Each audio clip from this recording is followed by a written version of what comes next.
welcome to Work Life Leader Live. My name is Julie Cohen. I am the CEO of Work Life Leader, and Work Life Leader is an executive coaching, leadership development, and training organization that I'm proud to helm with some colleagues. And Work Life Leader Live, what you've tuned into today, is one of my favorite things to do, where I talk to smart people about interesting topics on the intersection of work, life, and leadership. And today is very special because this is the first time I have 3 guests with me at once. So I'm going to bring everyone on, and then I will introduce you to everyone here. So we'll see if the magic works. Yes, it does. So, hi everybody. Hello. So I have 3 really fantastic professionals that I'm going to introduce you to. And I'm going to take my name off here.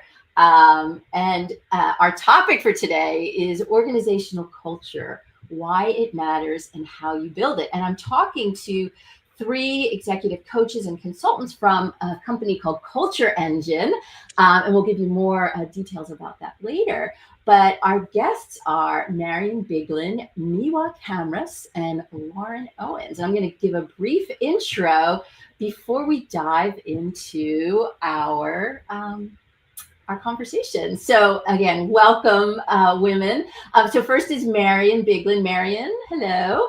Hi, Julie. Hey, so Marion actually is a neighbor, someone very local to me, but a national professional in the space. She's the co-founder of Illuminate Collective with Miwa, and she brings decades of experience as a coach, consultant, and team leader. She's passionate about partnering with leaders across sectors, from startups to nonprofits to corporations. And as I said, she's a neighbor in this. So we live outside of Philadelphia. Welcome, Marion. This is it's something Marion and I've been wanting to do. I've been wanting to have Marion as a guest and her colleagues. So I'm really excited about that. Now, Miwa. Hi, Miwa. Hey, everyone. Miwa also is an executive coach who is passionate about building relationships and cultivating community. She brings over 25 years of experience as a teacher, nonprofit executive, and human capital partner to her work, and loves to support leaders and teams in making meaningful impact. And Miwa lives in Richmond, Virginia. So we have a little some Southern representation, at least Southern to us. So I don't know how you think about that. So welcome, Miwa. And last but most definitely not least is Laura Owens. Hi, Laura. Hi, Julie. Yay. So Laura brings more than 15 years of experience specializing in people strategy, culture building, and HR operations. A people person at heart. She's known for building clear, practical systems that outlive us all and make work better for everyone. Wow, I want some of that. That's great. And Laura lives in Hastings-on-Hudson, New York. Okay, so we've got that. And now I want to turn to the most important participants in this program, those of you who are hopefully watching live. So it is Thursday, June 5th. It's 12 o'clock Eastern US. I know we often have people from all over the country. If you are here live, can you please say hello so we can welcome you? And use hashtag live so we know you're here. We know a lot of people watch this on the recording, but we'd love to know who's here. And I'll be asking you to do that throughout as we dive into our topic. So we are talking today about organizational culture. Because building a strong organizational culture is key. It reflects your values, drives performance, and increases engagement and attracts top talent. And as you heard from everyone's introduction, I'm talking to experts in this field. So I want to get started with an icebreaker. As regular watchers of Work Life Leader Live know, I always start with an icebreaker. And so and we're going to ask listeners to share in the icebreaker too. So we have Natalie Basham or Basham. I don't know if I'm pronouncing your name right, but welcome. I'm glad to see you're here. And again, anyone else, you're watching Work Life Leader live. And so if you are live, we always like to know. So please say hello with hashtag live. And we have Bill Hyman from Philadelphia, a good friend and regular contributor to these conversations. It's always great to see you, Bill. Okay, so we're going to start with this icebreaker. So those of you live, please think about your answer and put it in your comment box. So describe a time in a workplace when you felt you were thriving and encouraged to be your best at work, and what was happening within your team to enable that.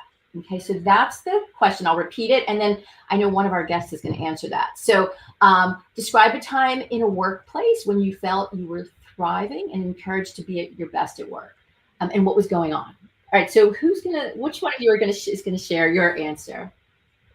I can take this one, and it's actually, I was thinking about a team that Marion and I were actually on together years ago. And I think what made the culture of that team special and made it feel like I could do my best and be my best were like a few things. One was, I feel like we were clear about the impact we wanted to have and the expectations we were seeking to meet. So we knew that our work mattered. And we also, I felt a lot of trust and belief from our leaders. I felt like my manager had my back and really cared about me and the impact that I could have. And then I also feel like we centered relationships. We got to know each other, beyond the work we were doing together. And we really celebrated wins together and had fun whether we were on Zoom or in person. Yeah. And I think all of those things really helped me to feel like this is a place where I can be my best and where I'm enjoying the people and the work. Yeah, cool. So I think one of your colleagues is going to highlight a component of culture that you just shared there. I think like having fun and being your best is the area I would maybe point to. And it reminds me of a different team that I was on, not a workplace team, but a soccer team, my high school soccer team, actually. I just want to point that out because I feel like, culture is everywhere. Like where you have humans, you have culture.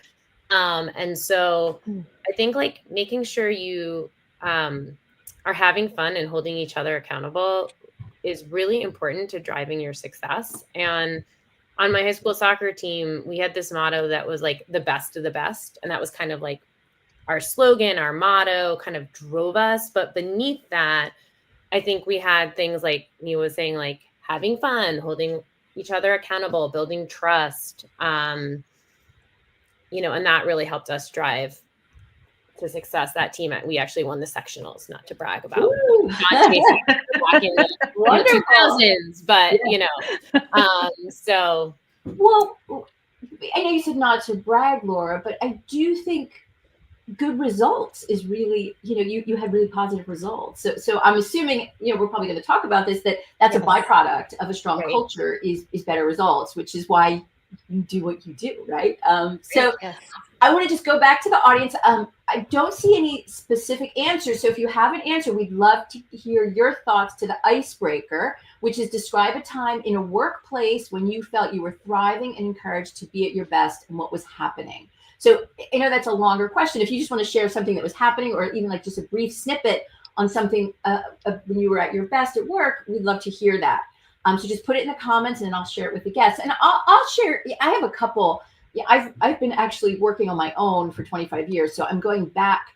If I think about work, I'm going back far. But actually, Laura, you've kind of made me think differently. I'm actually chair of a board of a nonprofit. And I'm the chair, but I feel like I'm thriving because I'm in an environment of people like my colleagues on this board. They show up, they're focused. We are all aligned with the mission of our board. And everyone has different levels of availability.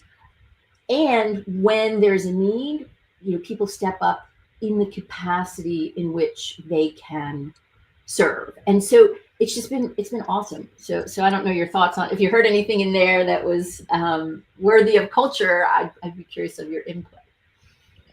Well, one thing you just said that I just took a note on, which I think is so central when you said we're all aligned on the mission. So there's this shared purpose, there's a shared why, and that is so important. So it's like, why are we here? What are we trying to do, which relates to our goals, and then how are we doing it? And those three, if we are really aligned on the what, the why, the what, and the how, you can really build a culture from that. But that alignment is really key. So I love that you brought that in from your experience with the board. And I love, Laura, I just took that note too. Whenever you have humans, you have culture. Yes. Two humans will build a culture. And so how are we being intentional about that culture we're building is what we're going to be talking about. Yeah. And hello to Ty and Natalie and Jama and Bill. So yeah, to see you I was just gonna bring. I always will go to the audience. So I know. New folks who joined us. Welcome. I see. Is it Jama? And she's saying hi, Marion. Natalie did speak. She let us know she's joining from Texas. So and Natalie. Your location too. So hi, Texas.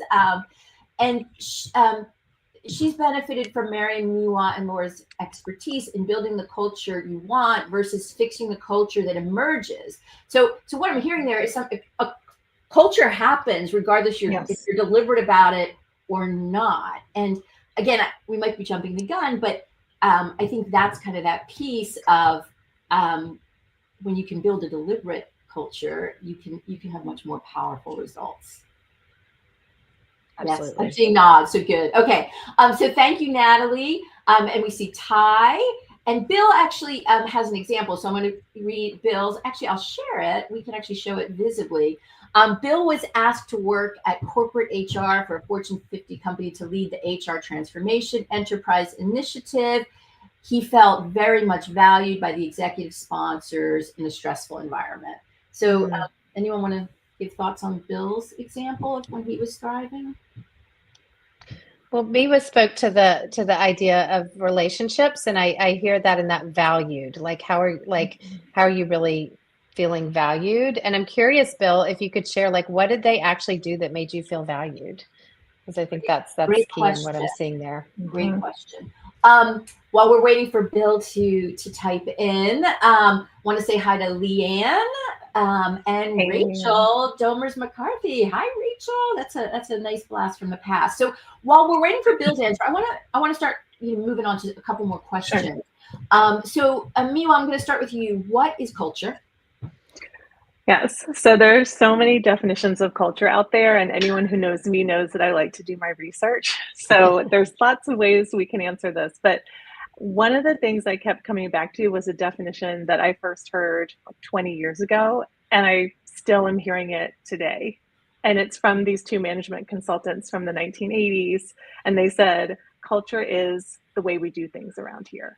Right. And it's a very simple definition, and it obviously has some limitations, but I do think it really speaks to what we believe about culture, which is that it's not just something that's named, it's something that's done. Right. So it is the attitudes and values and guiding principles, and it's how they're put into practice, or not put into practice by the members of a team. Yeah. Right. Yeah. And I do want to shout out Natalie, who is on this call right now. She's one of our partners at Illuminate Collective and Culture Engine, because when we were having a conversation about culture a few weeks ago, she was talking about how she thinks about culture as what we have and what we do. Right. And so what we have might be a mission statement and core values and different systems and processes to support people. And it also matters what we do. Right? Like, how do we solve problems? How do we give feedback? How do we support each other and make decisions? So I love this idea of culture is what we have as an organization and what we do as an organization. And I put Natalie's comment up there, as you can see, and she says, and you also cannot build it and leave it. And so from her comment, culture takes nurturing, culture takes shepherding. I'm curious if there's other language that you use for that. Yeah, so we talk, I love that. I love the shepherding and the nurturing, the cultivating.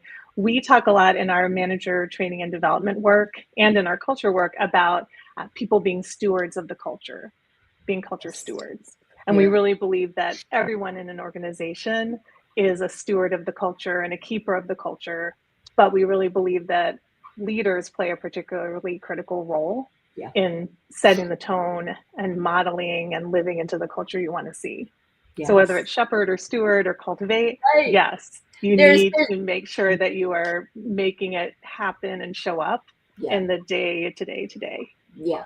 And it's interesting. And then I'm going to go to, there's a couple more comments I want to get to, and then we'll come back to another question. But, it's interesting. I love your definition. In my work, in my book, where I talk about one of the keys to work-life balance is navigating an unbalanced organizational culture. I define culture as the written and unwritten operating rules. Yeah. I really like you guys are going, and just so you know, I have to acknowledge my Philadelphia, and I've told you guys about it when I say you guys, not yous guys. I say you guys, and it's just it's something I'm working on, but it is a Philadelphia thing. So if I just say that, and hopefully it doesn't offend, but it is a vernacular from 58 years of growing up in Philadelphia. But I think your definition, it's so much more robust because it involves. I'm just talking about the rules. You're talking about how those rules are played out, implemented, acted upon, and at times probably acted against. So I really appreciate all those nuances.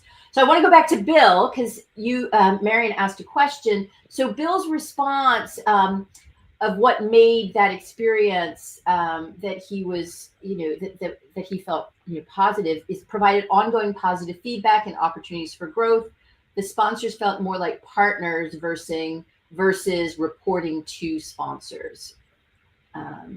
So I don't know if there's anything you want to pull out of there before I go to the next question to our esteemed guest. Well, thank you, Bill. I mean, I think those are both those are all really important things. The ongoing feedback and opportunities for growth does make you feel valued because somebody's investing in you, and that is an element that can be one-on-one from a manager or your sponsor or your partner, and really treated you as, they didn't emphasize the hierarchical power dynamics. I'm hearing in that, but that can also be that's also a tone that an organization can set. So one thing to note, this is getting a little bit into the nuances of culture, but your manager can set a culture for you, and you can feel a culture that may be very different from the culture of the broader organization, and it's even more effective if the broader organization has a culture that is emphasizing growth and opportunities for feedback. So I just think about that as that nuance that managers have a lot of power over how people are experiencing the culture. As Miwa said, they are stewards of that culture, and it sounds like Bill had some really great stewards in that example. So thank you for sharing that, Bill. And hey, Leanne, Philly. I'm actually from the South, even though I've lived in Philly for almost 23 years. So I do slip in a y'all. So we'll get that coming in. So I'm going to come to Laura for a question, but before that, I do want to say again, Lizette, hello. Lizette. And we got another Philly person, so it's always good to be amongst. But don't hesitate to ask questions as we're going throughout. One of the benefits of the comment function, you can ask them as soon as you think of them. I will get to them and bring them to our expert panel. And just to refresh and remind you why we're here and who is here with you. This is Work Life Leader Live, and we're talking about organizational culture, why it matters and how to build it. And we have three wonderful guests. We have Laura Owens, who's going to answer the next question, Miwa Kamras, and Marion Biglin. They're the three partners of Culture Engine. They're involved in other organizations. They're busy professionals supporting leaders, and we will have all their information on how to reach them after we finish. But I want to get to the next question, which is, why does culture matter? Laura, tell us. Yeah, I love that question. So I think everyone knows from experience that culture really matters and shapes your experience at work, right? And it can really make or break your organization. So I think intuitively, we all know that. We've all been in, like we were just talking about, cultures where we felt like we were really thriving. We've also been in cultures where we're like, all right, how much longer can I take this? I'm on the exit ramp. And so I think intuitively we know that, but I also just wanted to quote two studies by Deloitte that the research backs this up, right? So I think we can feel it, but we also, it's factual and it can be analyzed. And so I think two stats I'll just share with the group that I thought were interesting were, according to Deloitte, companies that proactively manage culture report 30% higher levels of innovation and 40% higher levels of retention than those who don't actively manage their culture. And then employees who feel connected to their organization's culture are 4 times as likely to be engaged at work and 5 times as likely to recommend their organization as a great place to work to others. And I think, again, it's like, why does this matter? I think it's really because culture, like we said, it can make or break your organization. It's really a differentiator, right? Like, not only just for who's working there, who you're attracting, who's staying, but also as a brand, like what do you stand for? What are you about? And like, you're kind of signaling also to your external audience, your customers, if you're a for-profit org, do I want to support this? Like, is this a culture that I align with? So I think it's really, it matters a lot. And it matters a lot in if your organization is going to make it become successful, just drive success and attract the types of people that, you want on your journey, I guess. Right. Great. Thank you. So how do you know if a culture is strong or positive or thriving? I know when we talked before, I was like, what is that language of, a good culture? So, Marion, did you want to respond to that? Sure. Before Marion speaks, again, if you're watching, please put questions or comments. I know we have some experts also in the audience, so we always like to hear your thoughts, whether they're supportive or if they're contrarian. All thoughts and questions and comments are great. Yeah. Well, as it's interesting because, like, from what perspective, as an employee, as a person in a culture, or even if it's any organization, like Laura mentioned this, you feel it, right? And at the same time, there is no one definition of a strong culture because every leader and organization should define what should our culture look like, and then how are we living into that. That said, we do see some very common trends of strong cultures. So they are, places where people are thriving. And that typically means they want to stay there. They want to keep working there. They want, like Laura said, they want to tell their friends to come work there. They're recommending it on Glassdoor. They're recommending it, the word of mouth. All of those things cause a ripple effect where people are going to want to come work at your company. You're going to see your applications increase. So first and foremost, people want to work there. Other strong elements of strong culture we see are there's psychological safety and trust. So it is a culture where people feel like they can talk to their manager.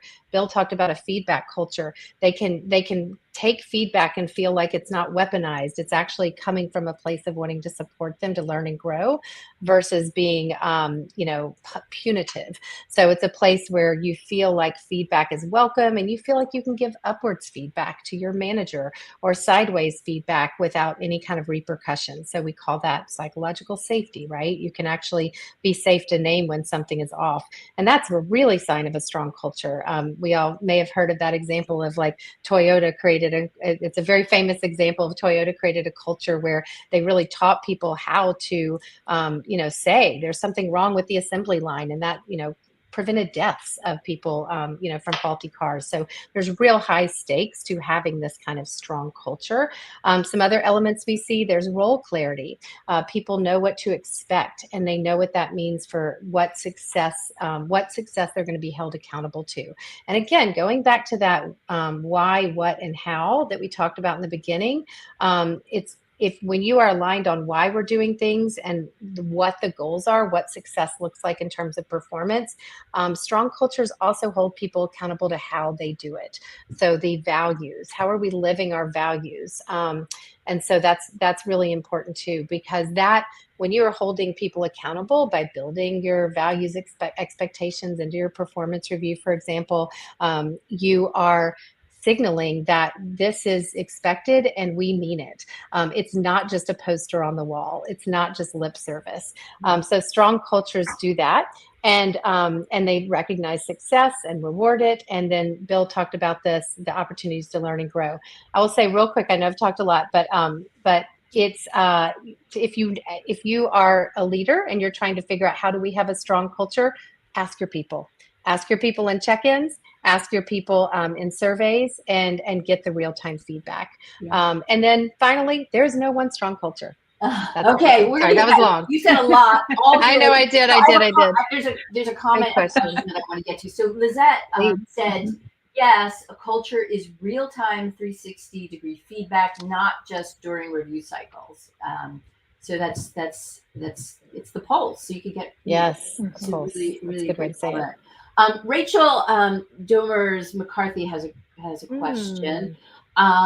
She asked, does a culture need to be defined, spelled out on paper, or is it sufficient if it is felt and demonstrated? So which one of you would That's like? a great question. Miwa, I want you to take that one. So I just talked a lot. No, sure. And I was immediately thinking about one of the things that we always talk about at Illuminate Collective, which is the both and, because I actually think the answer here is ideally both in alignment with each other, right?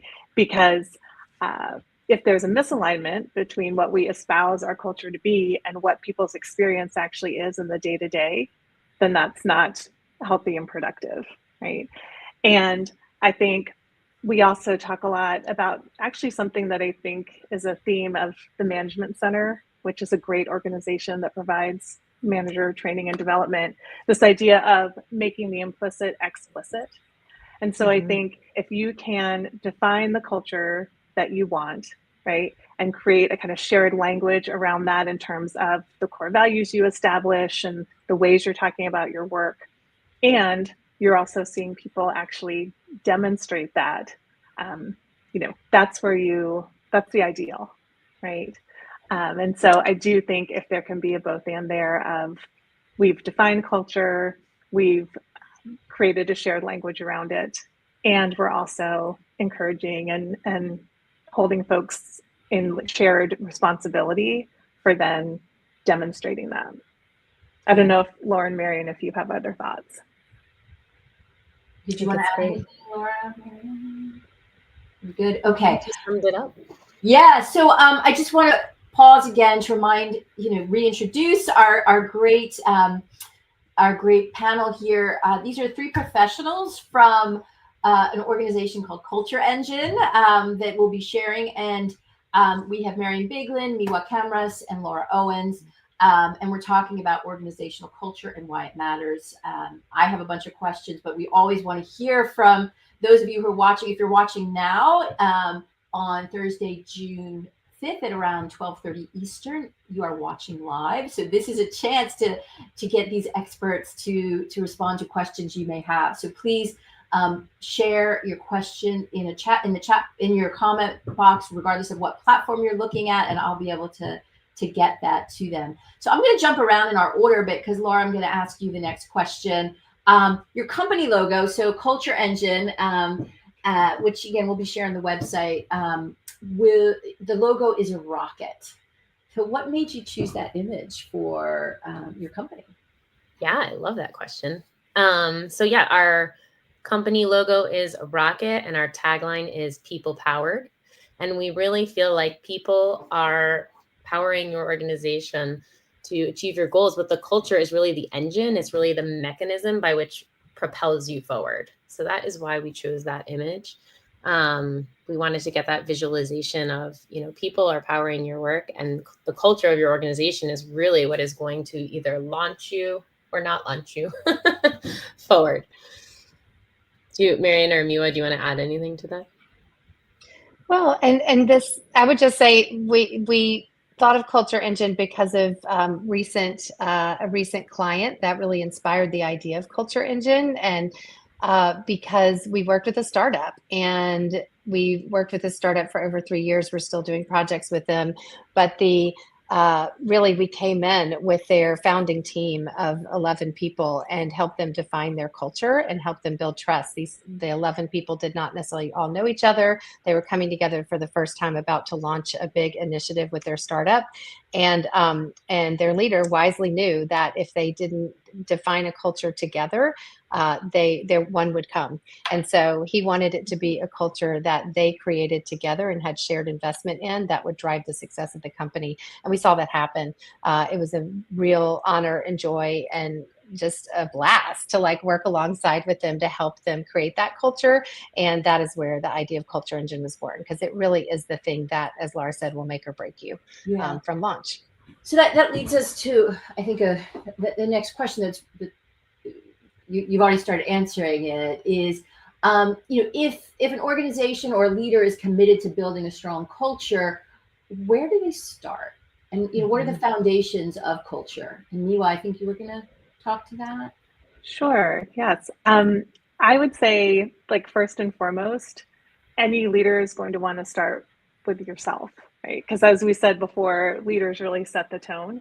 And whether you are, a solo founder, or you have a small founding team, or you're bringing two organizations together, like, no matter what, you're going to want to get clear on your values and the values that you feel are going to make your organization successful. So I feel like starting with yourself is super important, right? And really thinking about and placing yourself into that role of, I am a steward of this culture, and it's my job to be intentional about that every day in how I show up, right?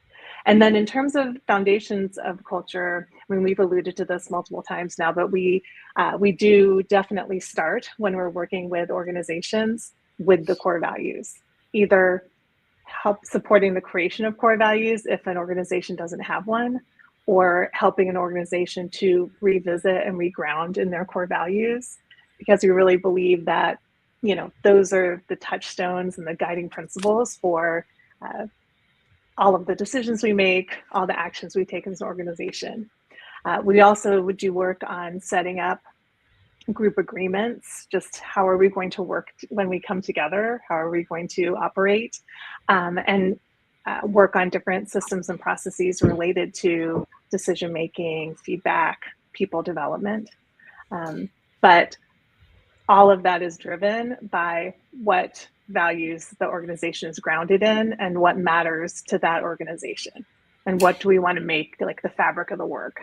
Yeah, it's interesting. I see, and Marion mentioned it earlier, the piece on feedback, and you even alluded to peer-to-peer feedback as opposed to top down. I think it's when you were talking about Bill's situation, and I see that with my clients. How they can communicate with peers is usually so much more difficult than giving it to their direct reports, or sometimes even talking, managing up and and speaking with their so I know you talked about how to do feedback. I see that as critical for people in just their operation, kind of how do I operate in just day to day to get things done. And often sometimes often there's a culture of fear around that I see. I don't want to offend, or I'm afraid to do this, and there might be repercussions. So, all right. So we've got a couple more comments. I don't know if you want to respond to either what I said before we move on, but we have a couple good questions I want to make sure we get to. Good. Okay. So Leanne Fraley said, what are some of the things that organizations often miss to make more explicit? Yeah, that's such a great question, Leanne. And hi, Leanne. It's so fun to see some familiar faces here. I definitely want Julie and Miwa and Laura to chime in on this as well, and folks in the comment, because I think we could collectively come up with a really good list. One thing I see often is first of all, like, what do we expect in terms of how you're modeling the culture? Because again, you could be rewarded for hitting goals and really not have a strong culture on your team.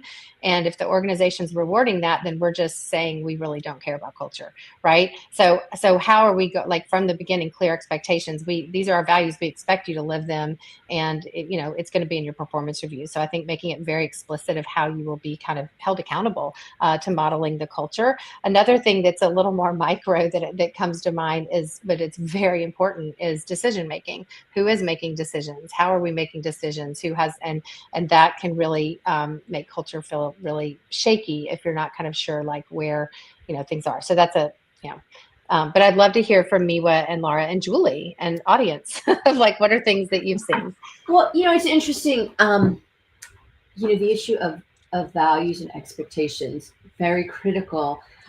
One of the things that I see kind of on the negative side is the organization does the work and has these clear values, clear expectations, but there's a really results-driven person that's really valuable to the bottom line that isn't living up to those and is a culture damager.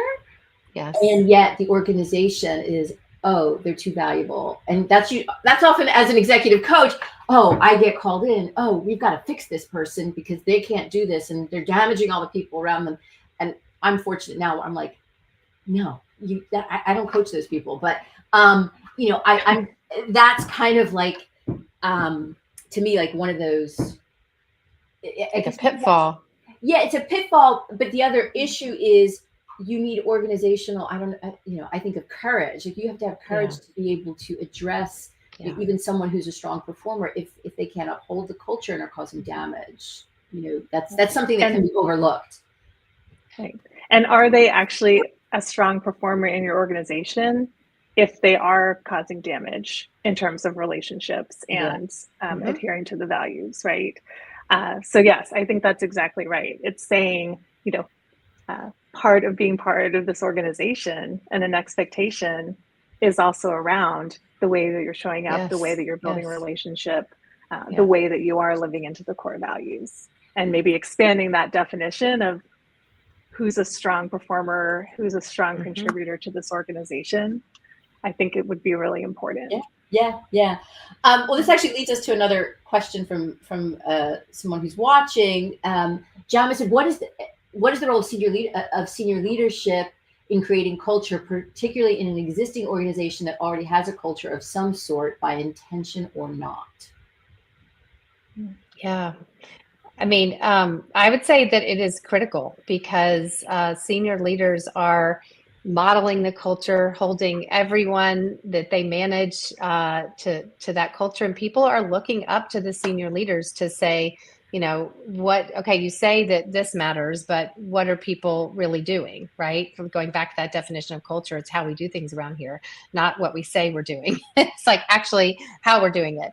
And so, so I think that is, so I hear what you're saying, Jema, in terms of the role of creating it when it already exists. And so I think that is actually, senior leaders do have everyone in the organization should feel hopefully like they can speak up to culture, and senior leaders have a responsibility to steward it, which means if they need to monitor it, they need to see how it's going. And if there are things that are not going aligned to what they would want to be true for their culture, they need to come together and talk about that. They need to maybe get outside support if they need some support doing that, but talk about what are actions we can put in place. How can we hear from our people more about what is happening and why, and make changes. The good news is, I think Natalie said this in the beginning when she talked about how you don't just build it and let it stay. It's a dynamic thing that you're always cultivating. You're always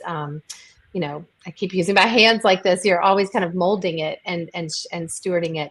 And so the good news in that, the bad news is you can't just create it and let it sit. The good news is you can change it if it's not going well, but it takes intention, it takes noticing, and it takes, pausing to address it. But it will, if you keep going with that toxic person that is high performing on the goals, that is a short-term gain you're going to get for long-term pain, because that person their people are going to quit. Their people are going to keep quitting. And then you're going to start getting a reputation as a place that people don't want to work. So you don't necessarily see the ripple effects of strong or negative culture quickly, but it is like a flywheel. It's going to build, it's going to amplify in a positive way or a negative way. So the role of senior leaders is to nip that in the bud in many different ways. Yeah. I think spot on. And sometimes I think what I've seen is those senior leaders are very conflicted at times when, if they're reporting to a board and to, direct reports of a person, it's like, what do I do? Mm-hmm. So Again, I think if they've done the culture work and they make decisions aligned with that, then it becomes easier. Is that right? Is that kind of... Yes, I think if you've stated like, this is our culture, these are our core values that we're living into, then it is important for everyone to share ownership and responsibility for, perpetuating and sustaining that culture, right? And I would add one thing in terms of senior leaders, like sometimes senior leaders step into an organization and they're sort of inheriting a culture, right? Yes. Or sometimes they've been at the organization a long time and maybe have kind of lost the pulse on, what is the culture, what is the current culture. And I do think that being clear-eyed and finding ways to really understand what's the culture, what's the day-to-day experience of our people is incredibly important, whether you're inheriting a culture or whether you're have been in the midst of it. Because yes, you need to know what's our current state and then like, what's our desired culture, what's our desired state. That's great. So we're actually, what I've noticed, and I don't know if my guests have also noticed, when we're in conversation like this, time goes really quickly. So we're approaching the end mark. But I always like to end to ask my guests, and I want to just give space for each of you, is, I always use the term, what are the big rocks? But what is the key message? Like if you each have one key message that you want people to take away from our discussion today, what would it be? I don't know if each of you want to do it or if one of you are going to do that for me, but I always like to just, have you share some final thoughts. But before we do that, I just saw a comment pop up. So it's a question. So we're going to extend, because I never like to miss a question. So Bill Hyman asks, delivering results can often be measured. Can you talk about how you can aspire to objectively measure cultural values and behaviors? I mean, I can share a few thoughts and would love folks to chime in, but I think this is a great question. And, I think sometimes things that are considered like soft and qualitative, you think you can't measure them, but actually there are many measures and indicators of a strong and healthy culture, right? There's lots of different HR measures that I've seen used, thinking about, what's our retention rate? Are we measuring engagement through a survey like the Gallup survey or Great Places to Work, where we're inviting folks to be able to share confidential reflections and feedback about their experience on staff, right? And if we do have data about level of engagement, are there gaps in that data, based on people's different lived experiences and backgrounds and things like this? So I think there are actually a lot of ways to be able to serve as kind of a proxy for like the healthy and thriving culture that we want to see. And I do think like taking that pulse and really figuring out ways, both quantitative and qualitative, to get that clear-eyed view of what's the experience of our people. And, are we creating something where folks want to stay and to sustain the work? Great. Thank you. So let's get to that question. What are the takeaways? What's the key message or key messages that you want our audience to leave with? Go ahead, Miva.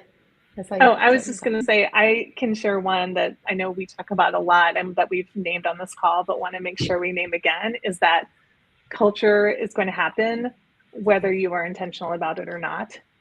And, making sure that you are taking a thoughtful and intentional approach to building and sustaining culture is critical, because anytime you have people together in a team, culture is going to happen, whether you intend it to or not. And so paying attention to it is critically important. Great. Marion or Laura, do you want to put a last word in before we wrap up? Yeah, go ahead, Laura, and then I'll share one too. You go. Or I'll go with one rock, I guess, if you want to. And yes. I would just say, I think, it came up on this call a bunch of times, but like, it's hard work. And I feel like even if you come into a culture that, maybe there's a lot of external things happening in your environment, but you do have control over the culture on your own team and hopefully even more broadly within the organization. And so to really feel that agency and power that you have coming into an organization, especially as a leader, to really shaping that culture. It is hard, but you do have, the power to do that and the impact it can leave. Thanks, Laura. And I'm going to add two quick ones. One, you don't have to go it out alone. That's why we created Culture Engine. So you can partner with people to help you be an outside objective ear for you and support you in building it.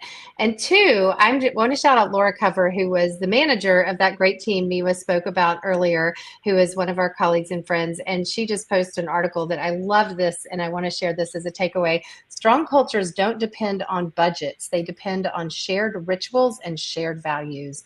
And I just love that because it really gets at how we do things around here. And I think a lot of times we can think, oh, we don't have the money right now to have, happy hour Fridays and ping pong tables and snacks in the break room. We work with a lot of nonprofits. Those things are nice to have. They do not drive your culture, and you can have all the perks and all the bells and whistles and not have a strong culture, and your organization won't succeed.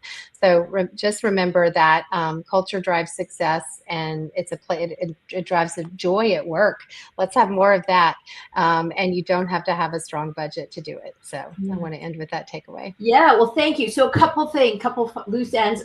So if you're watching, you can see the screen. I've added your website up here, and we will include that in the LinkedIn event. We'll put in everyone's contact information. But any other just instructions on how people can reach you?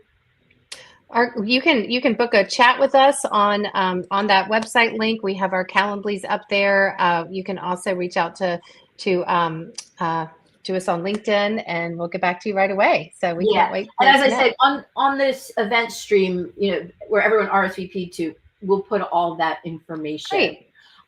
So I want to thank all three of you, Marion, Laura, thank you, Julie. It was awesome discussion, and most importantly, our audience who asked great questions, and we had a lot of representation from around the country. And I want to let you know a little bit more about Work Life Leader Live. We have a couple more things coming up. Honestly, the three of you, I could have you back and we could keep talking, or other times. So I hope you'll be open for more conversations in the future. Next week, I'm talking with it's called a Millennial at Work, a thriving young professional. I'm talking with an early professional about her relationship to work. And I think the themes of how she's connecting to her work are going to be relevant to a lot of folks who, whether they're looking to, whether they're in her cohort or working in helping retain and develop talent, will find this conversation really interesting. So thank you all, and hopefully we'll see you next time. Take care. Thanks, everybody. Thanks Julie, for hosting us. Thank you for having us. Take care, everyone. It's been a pleasure. Bye.